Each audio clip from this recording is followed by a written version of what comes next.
আজকের রেসিপি কুন্দ্রু বা কুন্দ্রি ভাজা। নমস্কার বন্ধুরা, বনশ্রীস কিচেন অ্যান্ড ব্লগস থেকে সবাইকে স্বাগত জানাই।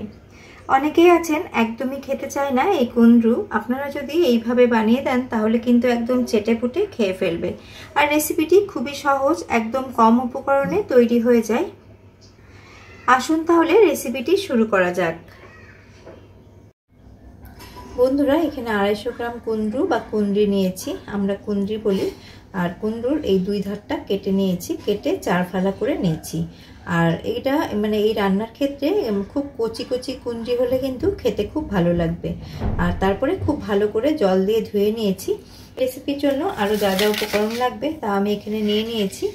এখানে আমি নিয়ে নিয়েছি 3-4টে রসুন কুচি, নিয়েছি একটা মিডিয়াম সাইজের পেঁয়াজ কুচি, নিয়েছি কাঁচা লঙ্কা, আর নিয়েছি 1/2 চা চামচ ধনে গুঁড়ো। আর যা যা লাগবে রান্না করতে করতে আপনাদের বলে দেব। কড়াইটা গরম হয়ে গেছে, এর মধ্যে আমি দিয়ে দিলাম সামান্য একটু সর্ষের তেল। সর্ষের তেলে কিন্তু রান্নাটা বেশি ভালো হবে। তেলটা একটু গরম হওয়ার জন্য অপেক্ষা করছি। তেলটা ভালো করে গরম হয়ে গেছে, একটা শুকনো লঙ্কা ফাটিয়ে দিলাম। আর লঙ্কাটাকে কয়েক সেকেন্ড একটু ভেজে নেব।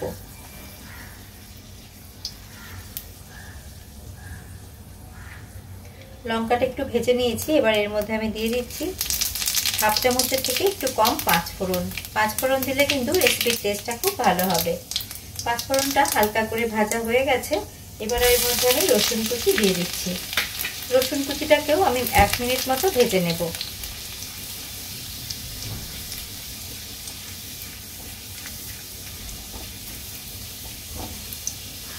রসুন কুচিটাকে সামান্য একটু ভেজে নিয়েছি।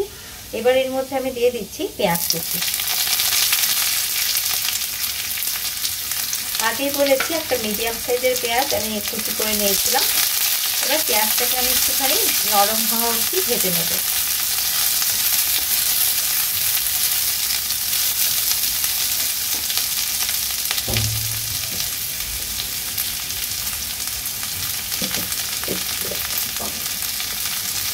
সামান্য একটু নুন দিয়ে দিলাম যাতে পেঁয়াজটা তাড়াতাড়ি নরম হয়ে যায়। রেসিপিটি খেতে কিন্তু দারুণ লাগে, ডাল ভাতের সাথে ভালো লাগে, বা রুটির সাথে তো আরো বেশি ভালো লাগে।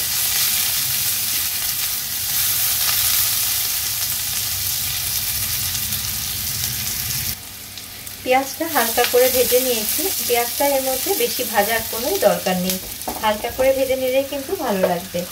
এবার আমি যে কেটে ধুয়ে রেখেছিলাম কুন্দ্রিগুলো এর মধ্যে দিয়ে দিচ্ছি। দিয়ে দিচ্ছি পরিমাণ মতো হলুদ গুঁড়ো,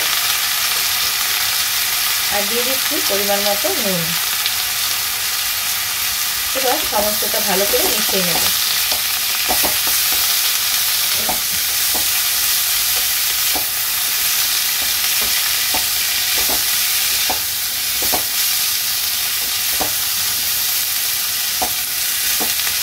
কোনো রকম জলের ব্যবহার করব না, একদম লো ফ্লেম করে রান্নাটা করে নিতে হবে। এবার আমি দিয়ে দিচ্ছি এর মধ্যে 3টে চেরা কাঁচা লঙ্কা। কাঁচা লঙ্কাগুলোতে কিন্তু একদমই ঝাল নেই। আর আপনারা যদি বেশি পরিমাণে ঝাল খান সেই ক্ষেত্রে আপনারা বেশিও দিতে পারেন।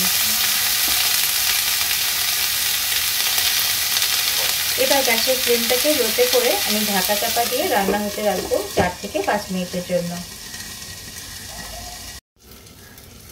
ফিরে এলাম 7 থেকে 8 মিনিট পর। মাঝে আমি ঢাকা খুলে আরেকবার নেড়ে দিয়েছিলাম, একবার নয় আরো 2-3 বার নেড়ে দিয়েছিলাম। কুন্দ্রুগুলো অনেকটাই মজে এসেছে, আর দেখে নিচ্ছি আর সেদ্ধও কিন্তু হয়ে গেছে। দেখুন সেদ্ধও হয়ে গেছে।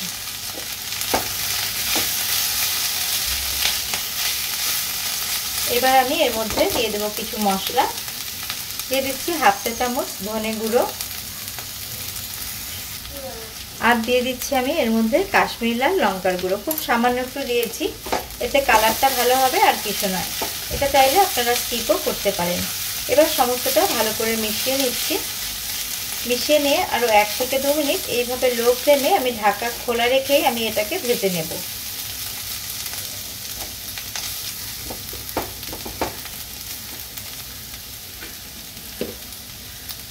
আমি নুন চেক করেছিলাম, আর একটুখানি নুন প্রয়োজন, তার জন্য একটুখানি নুন দিয়ে দিচ্ছি।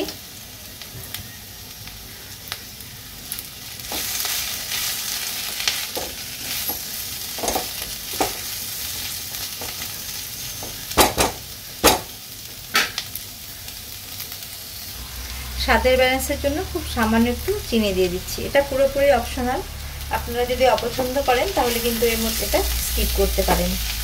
দিয়ে ভালো করে মিশিয়ে নিচ্ছি। আমার রান্নাটা প্রায় রেডি হয়ে এসছে, আর মিনিট খানিক হয়ে গেলে কিন্তু আমি নামিয়ে নেব।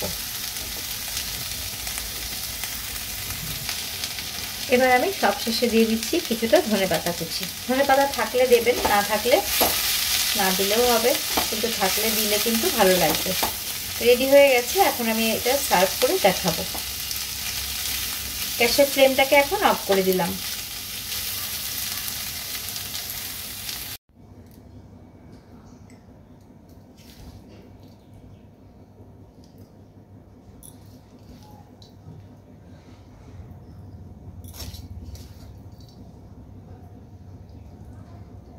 এইভাবে কুঁদরি ভাজা বানালে যারা খায় না তারাও কিন্তু চেটেপুটে খেয়ে নেবে।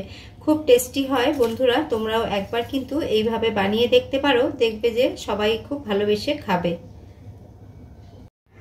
খুব সিম্পল একটা রেসিপি আপনাদের সাথে আজকে শেয়ার করলাম। রেসিপিটি কেমন লাগলো কমেন্ট করে জানাবেন। ভালো লেগে থাকলে আপনারাও বাড়ির সদস্যদের জন্য এইভাবে একবার কুঁদরি ভাজা বানিয়ে দিতে পারেন। সবাই কিন্তু আমার মনে হয় খুব ভালোবেসে খাবে। পুরনো বন্ধুদের ধন্যবাদ আমার পাশে থাকার জন্য, আর নতুন বন্ধু যারা আমার চ্যানেলটিকে ভিজিট করেছেন, আমার চ্যানেলের ভিডিও ভালো লেগে থাকলে আমার চ্যানেলটিকে সাবস্ক্রাইব করার অনুরোধ রইল। আর মনে করে পাশে থাকা বেল আইকনটির অল প্রেস করে দিলে আমার নিত্য নতুন ভিডিওর আপডেট সবচেয়ে আগে আপনারা পেয়ে যাবেন। আমার ইনস্টা এবং এফবি পেজ আছে, আপনারা ওইখানেও ফলো করে দিতে পারেন। আবারও হাজির হয়ে যাব অন্য কোনো রেসিপি নিয়ে বা ব্লগ নিয়ে। আজ এই পর্যন্তই, নমস্কার।